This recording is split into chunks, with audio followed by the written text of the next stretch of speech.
There seems to be quite a bit of curiosity about my approach to exercise and just about everything else that I do in life.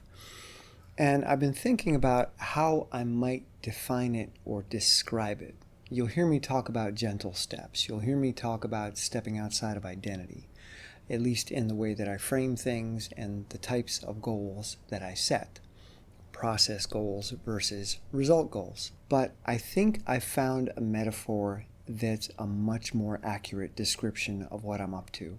It involves the distinction between fuel and infrastructure. We're going to use thumbs here because we're going to be out on the highway hitching a ride.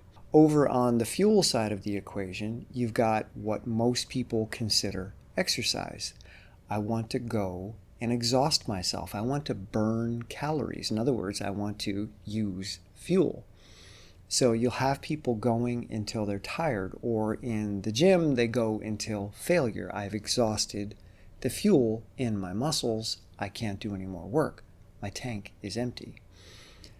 But you'll hear me talking about never going to my maximum and always making it gentle. Like yesterday, I did sets of 7 pull-ups.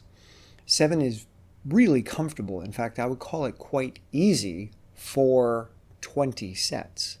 After 20 sets of 7, it starts to feel more effortful. And I ended up doing 150.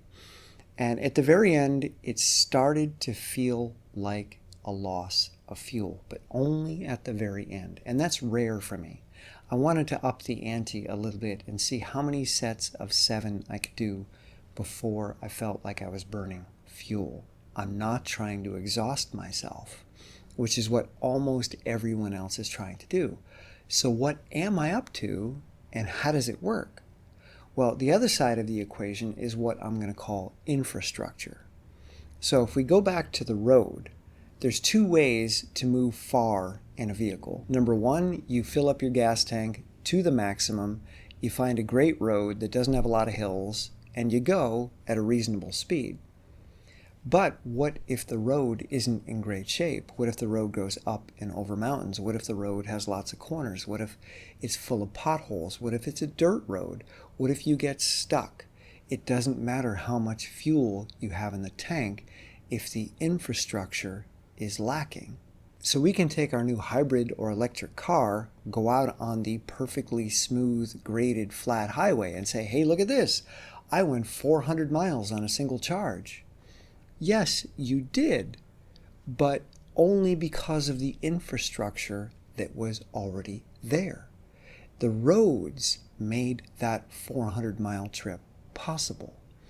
So when I work out and I'm over there doing 1 pull-up, 1 pull-up, 1 pull-up throughout the day, endlessly, or 2 or 3, I'm building infrastructure. So how does that work in the body?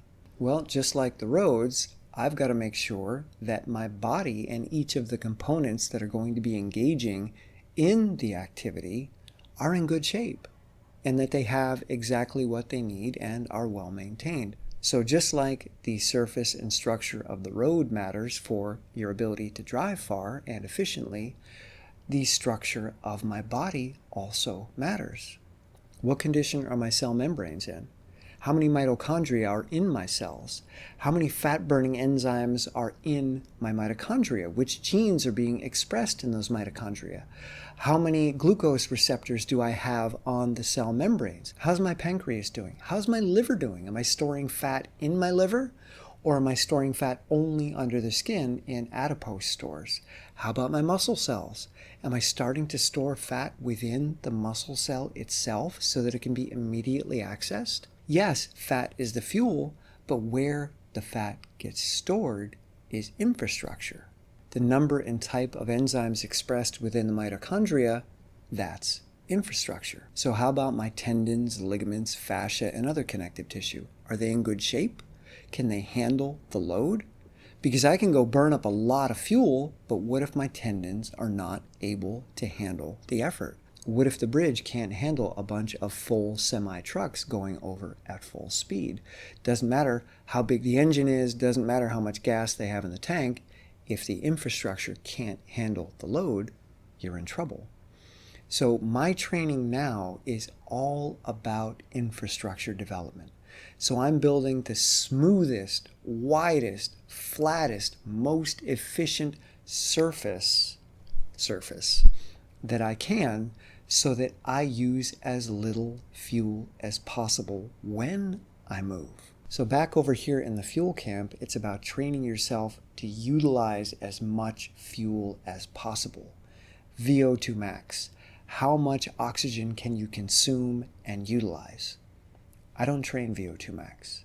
My training is what they might call running economy, but it's so much more than that. I'm building the infrastructure that the fuel is going to be used within. And infrastructure training doesn't require you to go hard. It doesn't require you to be exhausted. It simply requires that you're consistently stressing the infrastructure, not your fuel storage. So I'm getting stronger and fitter, and I'm able to do more work with lower heart rate. Not because I'm doing a ton of work at a high heart rate, but because I'm doing a ton of work at barely a heart rate at all. The vast majority of my elliptical training, there it is right there, is at a heart rate between 100 and 110. You'll hear people talk about zone 2 training. For me, zone 2 starts at about 130 and goes up to maybe 145. I am nowhere near zone 2 when I train. I am firmly situated in zone 1. You don't hear people talk about zone 1 training. A lot of people think it's pointless. It's junk mileage. Why would you do that? You're not developing your body's ability to use more fuel. Why would I want to use more fuel? I want to use less. And I also want to enjoy the process. When I'm watching a movie on the elliptical or a ski race or a track meet and my heart rate is 105, I'm really comfortable, and therefore I can enjoy what I'm watching, and I'm building infrastructure. Versus hammering away on there, getting my heart rate up to 140, nice solid zone 2 effort, high end of zone 2 maybe, but I'm not enjoying it as much. And I want to get off. I don't like it. I want to avoid it. I don't ever want to avoid anything that I do, because it's never about burning up fuel, because burning up fuel is uncomfortable. So I think that's the best way to describe my gentle approach. It's not pointless and it's not worthless. It's just developing a completely different system within the body. And it's the system that keeps you from getting hurt. If you're training fuel, and your infrastructure is being neglected, you're going to get hurt. But if you're training infrastructure, you're slowly working your way up into a more resilient, tolerant body. And because your infrastructure is so good, you use a lot less fuel when you do go a bit harder. So this is why my approach works for me.